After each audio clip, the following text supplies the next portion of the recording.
नमस्कार, आप देख रहे हैं जनतंत्र टीवी। आपके साथ मैं हूं अंशिका पाठक।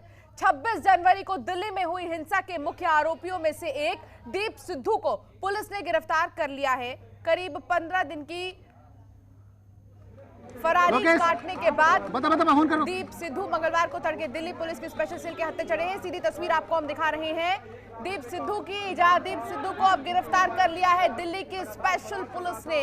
स्पेशल टीम ने दीप सिद्धू की गिरफ्तारी की है। 14 दिन से फरार चल रहा था दीप। तो गणतंत्र का गुनहगार दीप सिद्धू, जिसे गिरफ्तार कर लिया गया है, इसको लेकर ज्यादा जानकारी के साथ हमारे सहयोगी संदीप भाटी न्यूज रूम से ज्यादा बातचीत के लिए जुड़ गए हैं। संदीप, क्या जानकारी मिल रही है? गणतंत्र का गुनहगार अब गिरफ्तार कर लिया गया है, आगे क्या कुछ पूरा प्रोसेस किया जाएगा? जी, साफ तौर पर अंशिका, लगभग 15 दिन लगे दिल्ली पुलिस को दीप सिद्धू को पकड़ने में। जो पुलिस के मुताबिक जो हमें सूचना मिली थी उसके मुताबिक पुलिस को ये जानकारी तो थी कि जो दीप सिद्धू है वो हरियाणा या पंजाब में कहीं छुपे हो सकते हैं, लेकिन ये प्रॉपर उनकी जो लोकेशन है वो ट्रेस नहीं हो पा रही थी। जिसके बाद में पुलिस को कल रात को ही पता चलता है कि जो दीप सिद्धू है वो जो अंबाला और चंडीगढ़ के बीच में कहीं छुपे हुए हैं। जिसके बाद में लगातार जो स्पेशल सेल की टीमें हैं वो लगातार वहाँ पर अपने डेरा जमाए हुए थी, और जिसके बाद में आज सुबह दीप सिद्धू की जो गिरफ्तारी है वो जीरकपुर से हो चुकी है। जीरकपुर जो है पंजाब में पड़ता है, वहां से उनकी गिरफ्तारी हुई है। आपको बता दूं कि जो पूरा जो रास्ता है वो उसी हाईवे से होकर निकलता है, पूरा सिंघू बॉर्डर से होते हुए पूरा रास्ता जो है चंडीगढ़ जाता है, जहां पर उनकी गिरफ्तारी हुई है। बताया ये जा रहा है कि अभी तक दीप सिद्धू से लगातार जो स्पेशल सेल की टीमें हैं वो लगातार पूछताछ कर रही हैं और ये जानने की कोशिश कर रही हैं कि आखिरकार इतने दिनों से जब वो गायब थे, किन किन लोगों के वो संपर्क में थे, किन किन लोगों से उनकी बातें हुई, या कौन कौन लोग थे जो उनको छुपने में सहायता कर रहे थे। हालांकि पुलिस की टीमें पहले से ही दीप सिद्धू को पकड़ने की कोशिश कर रही थी। आपको बता दें कि दीप सिद्धू के ऊपर देश विरोधी धाराओं के तहत मुकदमा दर्ज जैसे ही होता है उसके बाद में ये पूरा मामला जो है स्पेशल सेल को दे दिया जाता है, और स्पेशल सेल की टीम जो है लगातार दीप सिद्धू को पकड़ने की कोशिश कर रही थी। जिसके बाद में जिस तरह से मीडिया में लगातार दीप सिद्धू बने हुए थे, उसके बाद में लगातार उनकी बहुत सारी जो वीडियो हैं लोगों के सामने आती हैं, मीडिया के सामने आती है, जिसमें लगातार वो अपनी बातें जो हैं लोगों के सामने रखने की कोशिश कर रहे थे। क्योंकि कहीं ना कहीं जो 26 जनवरी का जो पूरा घटनाक्रम घटा उसमें जो मेन जो आरोपी हैं वो दीप सिद्धू बनकर सामने आ रहे थे। तो ऐसे में तमाम जो किसान नेता हैं उनकी तरफ से भी बयान जारी करके कहा गया था कि जो दीप सिद्धू है उनसे हमारा कोई नाता नहीं है, वो हालांकि बीजेपी के ही लोग हैं और बीजेपी के कहने पर ही उन्होंने ये सब किया। जिसके बाद में दीप सिद्धू की तरफ से एक वीडियो जारी की जाती है और उसमें साफ तौर पे कहा सकता है कि ये जो किसान नेता ये जो अपने आप को बचाने की कोशिश कर रहे हैं और मुझे गुनहगार बना रहे हैं, अगर मैं इनके बारे में कुछ बोल दूंगा तो बहुत बड़ी जो सच्चाई है लोगों के सामने आ जाएगी इनकी। हालांकि उसके बाद में फिर कोई वीडियो उनके सामने नहीं आई थी, लेकिन उसके बाद से ही जो दिल्ली पुलिस की टीम है उस वीडियो के जरिए दीप सिद्धू का जो है पता लगाने की कोशिश कर रही थी। जिसके बाद में जब वीडियो को ट्रेस किया जाता है कि आखिरकार किस IP एड्रेस से ये वीडियो अपलोड हुई थी, तो उसके बाद में पता चलता है कि वो वीडियो जो है कैलिफोर्निया से अपलोड होती है, और कैलिफोर्निया में कोई महिला है जिनके थ्रू वो वीडियो अपलोड होती है। जिसके बाद में पुलिस फिर दोबारा से उसे ट्रेस करने की कोशिश करती है। वहां पर जो एम्बेसी है, इंडियन एम्बेसी में कांटेक्ट किया जाता है। इंडियन एम्बेसी से मदद लेने के बाद जो पता चलता है कि वो जो वीडियो है वो इंडिया के थ्रू ही गई थी।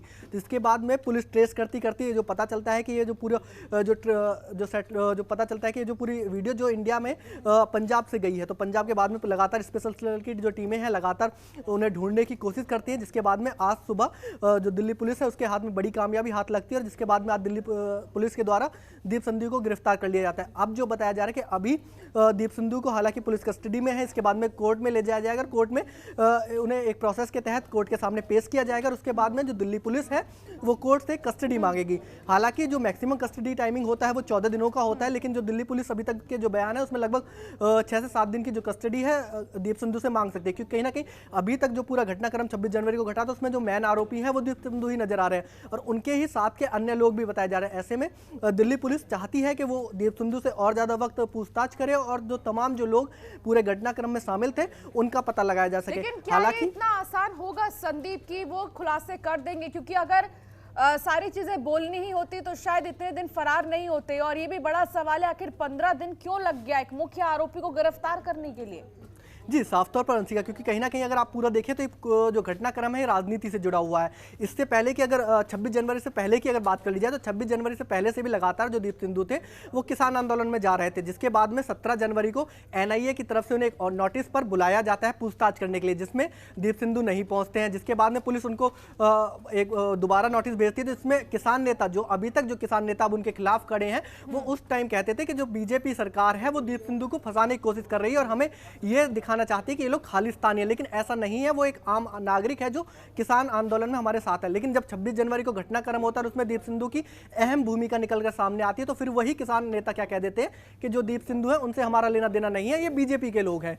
तो ऐसे में अब जब दीप सिंधु की तरफ से एक बयान आता है, ऐसे में अब हो सकता है कि अभी जब दीप सिंधु पुलिस के हाथ में है, तो हो सकता है दीप सिंधु कोई ना कोई जरूर खुलासा करे, क्योंकि पहले ही अगर संदीप, जो विदेशी ट्वीट्स हमने देखे हैं दिनों, रिहाना हो चाहे मियां खलीफा हो चाहे वो ग्रेटा के जो ट्वीट्स हो, उनमें जो टूल किट्स को लेकर जिक्र किया गया था, यानी कि कहा जा रहा था कि विदेशों में 26 जनवरी को जो भी हिंसा हुई उसकी प्लानिंग की गई थी। लेकिन अब दीप सिंधु को जब गिरफ्तार कर लिया गया है, तो ये कहा जा सकता है कि दीप सिंधु का ही कोई विदेशी कनेक्शन होगा। जी, साफ तौर पर, क्योंकि विदेशी कनेक्शन का साफ तौर पर इससे पता चल जाता है कि एक महिला जिससे दीप सिंधु से पता चल रहा है उससे दूर दूर तक कोई लेना देना नहीं थी, लेकिन वो दीप सिंधु के थ्रू दीप सिंधु की वीडियो जो है वहाँ पर कैलिफोर्निया पहुँचाई जाती है, वहाँ से उसे अपलोड किया जाता है। पूरा एक सिस्टम बिठाया जाता है कि ताकि आसानी से जो दीप सिंधु वो पुलिस के हाथ ना लग सके। मतलब कि आप समझेंगे इतनी बड़ी प्लानिंग कोई आम व्यक्ति या आम सिंगर तो नहीं कर सकता है, उसके पीछे जरूर कोई ना कोई बहुत बड़ी टेक्निकल सपोर्ट बैठी होगी जो इस तरह से उन्हें बता रही होगी, या जिसके जरिए ये तमाम जो परियोजनाएं हैं वो घटनाक्रम है वो लगाई जा रही है। क्योंकि अगर कोई टेक्निकल टीम नहीं होती तो दीप सिंधु जिस तरह से लाल किले पर खड़े होकर खुद के अपने फेसबुक लाइव से पूरा लाइव कर रहे थे और पूरी घटनाक्रम को दिखा रहे थे, वैसे ही दीप सिंधु वहां से भी अपनी एक वीडियो अपलोड करके लोगों के सामने अपनी बात रख देते। लेकिन वैसा नहीं होता है। होता क्या है कि वो किसी को अपनी वीडियो बनाकर देते हैं, वो वीडियो कैलिफोर्निया पहुंचाई जाती है और कैलिफोर्निया से वो इंडियन सर्वर पर डाली जाती है, और जिससे तमाम जो इंडिया जो लोग हैं उनके सामने वो पेश की जाती है और उसमें दिखाया जाता है कि वो किस तरह से बेगुनाह है। तो ऐसे में कहीं ना कहीं तमाम जो टेक्निकल टीम है इसका खुलासा भी दिल्ली पुलिस जल्दी कर सकती है। हालांकि अभी हमने लगातार दिल्ली पुलिस से बात करने की कोशिश की है, तो उन्होंने साफ तौर पर तो कुछ नहीं कहा है। उनका यही कहना है कि अभी हम लगातार उनके साथ में जो संपर्क में तमाम जो लोग हैं या अन्य जो लोग जो उस पूरे घटनाक्रम में जुड़े हुए थे उनसे हम बात करने की कोशिश कर रहे हैं। हालांकि इस पूरे मामले में अभी तक जो दिल्ली पुलिस है उसकी तरफ से 50 लोगों की पहचान की जा चुकी है। 50 लोगों के जो पोस्टर है वो निकाले जा चुके हैं और उनके ऊपर भी इनाम घोषित किया जा चुका है। ऐसे में 5 लोग थे जो दीप सिंधु के साथ में, जिनके ऊपर 1-1 लाख रुपए का इनाम था। ऐसे में दीप सिंधु तो गिरफ्तार हो चुके हैं, लेकिन बाकी जो लोग हैं उनकी भी गिरफ्तारी जल्दी हो सकती है। और वही दिल्ली पुलिस की तरफ से कहा गया है कि हमारी जो टीमें हैं लगातार छानबीन कर रही हैं, अलग अलग जगहों पर रेड डाल रही हैं और जल्दी ही अलग जो लोग हैं उनकी भी गिरफ्तारी पूरे मामले में हो सकती है। संदीप की जो मुख्य आरोपी है जिसने झंडा लहराया तिरंगा हटाकर, उसे गिरफ्तार करने में 15 दिन लग गए, उसे पकड़ने में 15 दिन लग गए। इसके अलावा जो बाकी के किसान उस हिंसा में खड़े थे, जो लगातार लाल किले की तरफ रुख कर रहे थे, उन्हें पकड़ लिया जाता है, उन्हें गिरफ्तार कर लिया जाता है। तो ये बहुत आश्चर्य की बात है कि आखिर इतना वक्त क्यों लग गया। जी, साफ तौर पर क्योंकि 26 जनवरी की जो घटना थी वो पहले ही दिल्ली पुलिस कह चुकी है, ये पहले से ही प्लानिंग थी कि इस तरह की घटना ये लोग करने वाले हैं, जिसका उन्हें पहले से ही अंदाजा भी था कि उसके मुताबिक पहले ही दिल्ली पुलिस ने 26 जनवरी से पहले जब किसान नेताओं के साथ बैठक चल रही थी और एक प्लानिंग तैयार हो रही थी कि इस तरह से जो ट्रैक्टर रैली है वो निकाली जाएगी, तो उसमें दिल्ली पुलिस पहले ही कह रही थी कि जो कुछ पाकिस्तानी संगठन में कुछ लोग हैं जो सोशल मीडिया के जरिए लोगों को भटकाने का काम करेंगे। ऐसे में हुआ भी ये कि लोगों को भटकाया गया और भटकाते इतना भटका दिया गया कि वो तमाम जो लोग जो किसान थे वो किसान ना रहकर देशद्रोही वाला काम कर देते हैं और लाल किले तक पहुंच जाते हैं। तो ऐसे में कहीं ना कहीं पूरी जो सिस्टम था वो प्लानिंग के थ्रू हो रहा था। ऐसे में अब जब दिल्ली पुलिस पूरे मामले का लगातार एक के बाद एक खुलासा भी कर रही है, हालांकि दीप सिंधु अकेला नहीं था, हजारों की संख्या में बहुत सारे और भी लोग थे, जिससे कहीं ना कहीं पुलिस को उस मौके पर दीप सिंधु को पकड़ने में काफी दिक्कत आई। लेकिन साफ तौर पर देखा भी तब जाए कि दीप सिंधु की वीडियो जो है वो बाद में वायरल हुई, क्योंकि उस समय बहुत सारे जो किसान नेता थे वो खुद अपने फेसबुक लाइव कर रहे थे। ऐसे में पुलिस के पास उस समय ज्यादा सबूत नहीं थे, पुलिस मीडिया के कैमरों के थ्रू ही लोगों को पहचानने का काम कर रही थी। लेकिन उसके बाद में सोशल मीडिया खंगाला जाता है, एक पूरी जो टीम है वो सोशल मीडिया पर निगरानी करने के लिए बैठाई जाती है, जिसके बाद में अन्य तमाम जो लोग हैं जो इस पूरे घटनाक्रम में जुड़े हुए थे उनकी पहचान की जाती है और उसके बाद में ही तमाम जो ऐसे लोग हैं जो मुख्य भूमिका में थे उनके ऊपर जो है इनाम भी घोषित किया जाता है। आखिरी सवाल संदीप की, आखिर क्या जानकारी मिल रही है, कब तक पुलिस कस्टडी में रहेंगे दीप सिंधु और कब तक ये पूछताछ की जाएगी? आज क्या ये पूछताछ शुरू कर दी जाएगी?